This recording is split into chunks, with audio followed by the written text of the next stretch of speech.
इस भागदौड़ भरी दुनिया में हम सब शांति और मकसद की तलाश में हैं, है ना?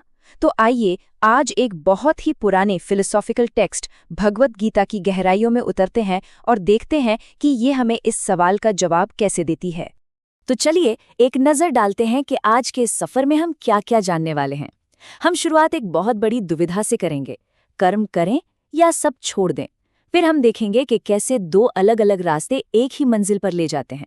कर्म करने के पीछे का राज क्या है, इस बेचैन मन को कैसे साधा जाए, और आखिर में एक योगी की दुनिया को देखने की नज़र कैसी होती है। तो चलिए पहले खंड में चलते हैं। ये एक ऐसा सवाल है जो हर जमाने में लोगों को परेशान करता रहा है कि क्या हमें इस दुनिया में रहकर अपने काम करने चाहिए या फिर सब कुछ त्याग कर शांति की खोज में निकल जाना चाहिए। और यही कश्मकश, यही दुविधा अर्जुन के मन में भी थी। उन्होंने कृष्ण से सीधा सीधा पूछ लिया, आप ज्ञान के रास्ते की भी तारीफ करते हैं और निस्वार्थ कर्म की भी। मुझे साफ साफ बताइए, इन दोनों में से बेहतर क्या है? देखिए कितना सीधा सवाल है, और यही सवाल इस पूरी बातचीत की नींव रखता है। तो अब आता है हमारा दूसरा खंड, दो रास्ते लेकिन मंजिल एक। तो कृष्ण इस दुविधा का जवाब कैसे देते हैं? वो दो बिल्कुल अलग लगने वाले दार्शनिक रास्तों के बारे में बताते हैं जो आखिर में एक ही परम सत्य की तरफ ले जाते हैं। तो ये दो रास्ते हैं क्या? चलिए इन्हें थोड़ा आसान भाषा में समझते हैं। एक तरफ है सन्यास यानी ज्ञान का रास्ता। इसमें जोर स्पिरिचुअल नॉलेज पर होता है और इस सोच को छोड़ने पर कि मैं कुछ कर रहा हूँ। दूसरी तरफ है कर्मयोग यानी निस्वार्थ सेवा का रास्ता। इसमें फोकस अपने काम को करने पर होता है, लेकिन उसके फल से कोई उम्मीद रखे बिना। तरीके भले ही अलग लगें पर मकसद दोनों का एक ही है, कर्म के बंधन से आज़ाद होना। लेकिन यहीं पर एक बहुत ही दिलचस्प बात सामने आती है। गीता कहती है कि जो लोग अज्ञानी हैं, जिन्हें पूरी समझ नहीं है, बस वही इन रास्तों को अलग अलग देखते हैं। जो ज्ञानी हैं वो जानते हैं कि ये दोनों रास्ते आखिर में एक ही जगह जाकर मिलते हैं। और यहीं पर कृष्ण एक बहुत गहरी, बहुत बड़ी बात कहते हैं। वो साफ साफ बताते हैं कि कर्म योग के बिना सच्चा त्याग या संन्यास हासिल करना बेहद मुश्किल है। तो मतलब ये हुआ कि निस्वार्थ कर्म सिर्फ एक ऑप्शन नहीं है, बल्कि वो तो सच्चे ज्ञान और वैराग्य के लिए एक मजबूत नींव है। तो चलिए अब हमारे तीसरे खंड पर चलते हैं और समझते हैं कि ये काम करता कैसे है। कर्म का रहस्य, यानी दुनिया में रहते हुए भी दुनिया से बेअसर कैसे रहा जाए। यहाँ हम कर्मयोग की सोच और उसके तरीके को और गहराई से समझेंगे। तो ये कर्मयोग आखिर है क्या? बिल्कुल सीधे शब्दों में कहें तो ये अपने काम को करने का तरीका है, लेकिन उसके नतीजे से कोई लेना देना रखे बिना। इसमें अपने सारे काम मन की शुद्धि के लिए एक बड़ी शक्ति को समर्पित कर दिए जाते हैं।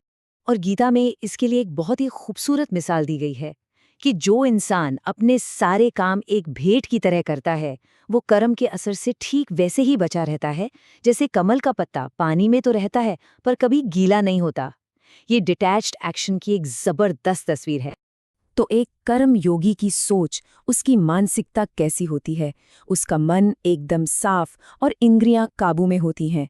वो हर जीव में उसी एक शक्ति को देखता है। वो इस भाव से काम करता है कि मैं तो कुछ कर ही नहीं रहा, और जब वो काम के फल से कोई उम्मीद नहीं रखता तो उसे मिलती है परम शांति, परम आनंद। अब हम आते हैं अपने चौथे खंड पर। यहाँ हम क्या से कैसे पर जाएंगे, यानी चंचल मन को वश में करना। क्योंकि चाहे कोई भी रास्ता चुने, सबसे बड़ी चुनौती तो हमारा अपना मन ही है। और यकीन मानिए ये संघर्ष सिर्फ हमारा आपका नहीं है। खुद अर्जुन ने भी यही महसूस किया था। उन्होंने कृष्ण से कहा, मुझे तो मन को काबू करना हवा को काबू करने जितना ही मुश्किल लगता है। ये एक ऐसी बात है जिससे हम सब कहीं ना कहीं जुड़ पाते हैं। गीता के हिसाब से हमारा मन एक दो-धारी तलवार जैसा है। जिन लोगों का अपने मन पर काबू नहीं है, उनके लिए ये एक दुश्मन की तरह काम करता है जो उन्हें नीचे गिराता है। लेकिन जिन लोगों ने इसे जीत लिया है, उनके लिए यही मन उनका सबसे अच्छा दोस्त बन जाता है, जो उन्हें ऊपर उठाता है और शांति देता है। तो सवाल यह है कि इस मन को दोस्त कैसे बनाया जाए। कृष्ण इसके लिए 4 कदम बताते हैं।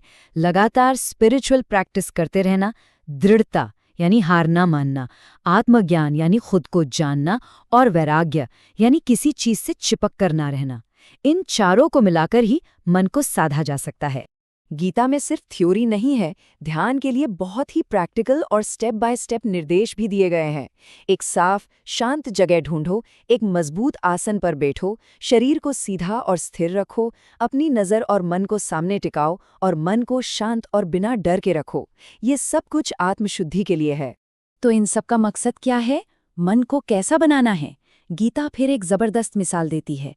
एक योगी का काबू में किया हुआ मन उस दिए की तरह है जो ऐसी जगह रखा हो जहां हवा न हो और उसकी लौ जरा भी नहीं कांपती। ये एक स्थिर और शांत मन की कितनी साफ तस्वीर है। और अब हम पहुंचते हैं अपने आखिरी खंड पर, एक योगी क्या देखता है। ये इस पूरी साधना का नतीजा है। जब कोई इस अवस्था में पहुंच जाता है तो उसका नजरिया, उसकी सोच कैसी हो जाती है।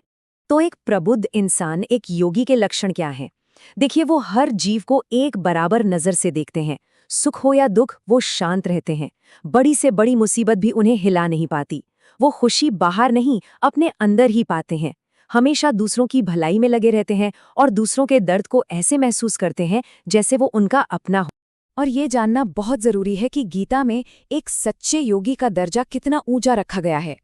उन्हें तप करने वालों से, बड़े बड़े विद्वानों से और यज्ञ कर्मकांड करने वालों से भी श्रेष्ठ माना गया है। लेकिन सभी योगियों में भी सबसे श्रेष्ठ कौन है? इस पर कृष्ण का जवाब बिल्कुल साफ है। वो कहते हैं, मैं उस योगी भक्त को सबसे अच्छा मानता हूँ जो पूरी श्रद्धा और प्रेम से अपने मन को मुझ में लगाकर मेरा ध्यान करता है। तो इस पूरी बातचीत का सार क्या निकलता है? सार ये है कि ये सफर किसी एक रास्ते को चुनने का नहीं है, या तो ज्ञान या कर्म, बल्कि ये अपनी अंदर की दुनिया पर काबू पाने के लिए ज्ञान और निस्वार्थ कर्म को एक साथ मिलाने के बारे में है। और जाते जाते एक सवाल के साथ इस चर्चा को यहीं रोकते हैं। एक ऐसा सवाल जो इस हजारों साल पुराने ज्ञान को सीधे हमारी आज की जिंदगी से जोड़ता है। ये ग्रंथ कहता है कि मन एक दोस्त भी हो सकता है और एक दुश्मन भी। आज किसी का मन कौन सी भूमिका निभा रहा है?